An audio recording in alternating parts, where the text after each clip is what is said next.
सलाम, नमस्ते, सत श्री अकाल। मैं हूं रजा और आप देख रहे हैं रजाग्राफी की middle east Iran special report. दोस्तों, इस मिडिल ईस्ट ईरान स्पेशल का मतलब यह है कि मिडिल ईस्ट की खबरें दूंगा, लेकिन पहले मैं आपको ईरान की कुछ बड़ी खबरें दूंगा। जैसे मैंने आपसे कल अर्ज किया था कि ईरान के अंदर महंगाई की वजह से, और ये महंगाई हुई क्यों, अमेरिका ने और यूएन ने मिलकर, पूरे यूरोप ने, अमेरिका ने मिलकर ईरान पर कई तरह के प्रतिबंध लगाए। अब जब बैन लगाएंगे तो होगा क्या?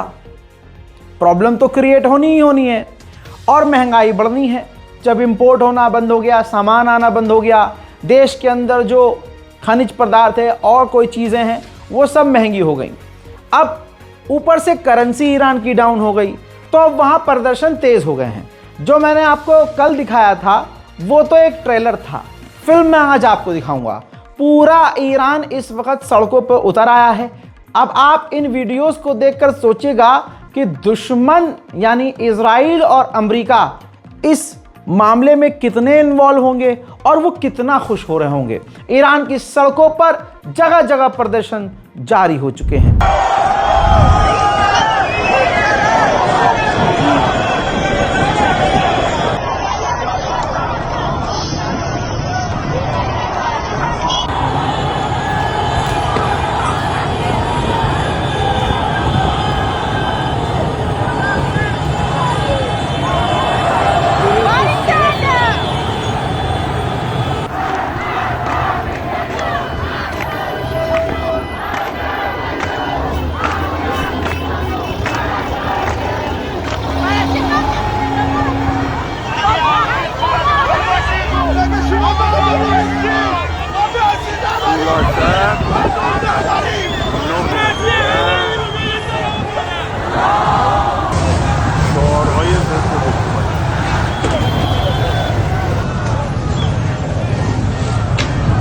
हजरात, सिर्फ इतना ही नहीं, हद तब हो जाती है जब अमेरिका और इजराइल को खुश करने वाले नारे सुनाई देते हैं। ईरान के गद्दार लोग अब पूरी तरह से बेगैरती पर उतरे हुए डेथ टू खामनाई के नारे लगा रहे हैं। कान पर जोर दीजिए और सुनिए।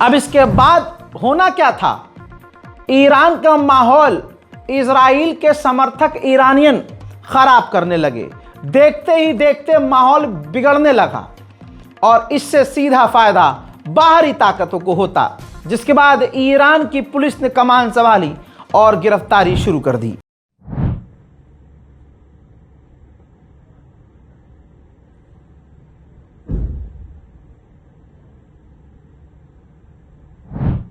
अब जब यह हो गया तो जाहिर सी बात है टकराव गवर्नमेंट से बढ़ना था।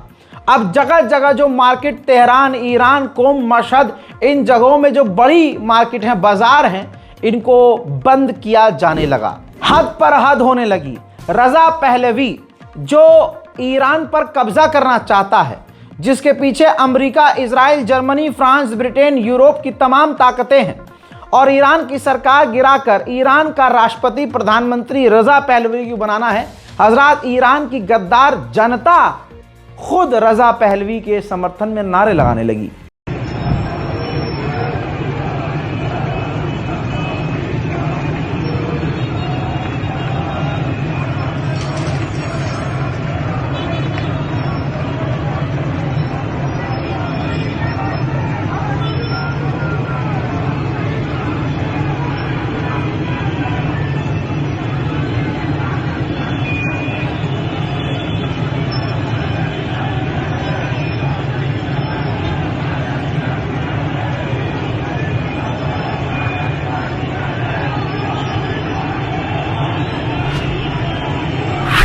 ईरान की जनता पूरी तरह से बौखला गई है।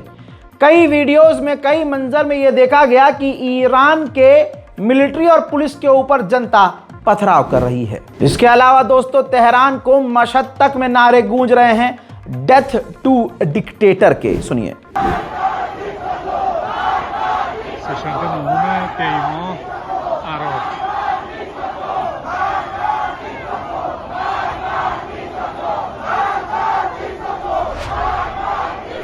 अब ये बिल्कुल क्लियर है, जिस तरह के नारे हैं, जिस तरह की प्रदर्शन करिए, बिल्कुल करिए, महंगाई के खिलाफ कीजिए, सरकार के खिलाफ कीजिए, लेकिन जिस तरह के स्पेशली जो नारे सुप्रीम लीडर के खिलाफ, मौलाना लोगों के खिलाफ लगाए जा रहे हैं, उससे समझ में आ रहा है कि फंडिंग कहां से आ रही है।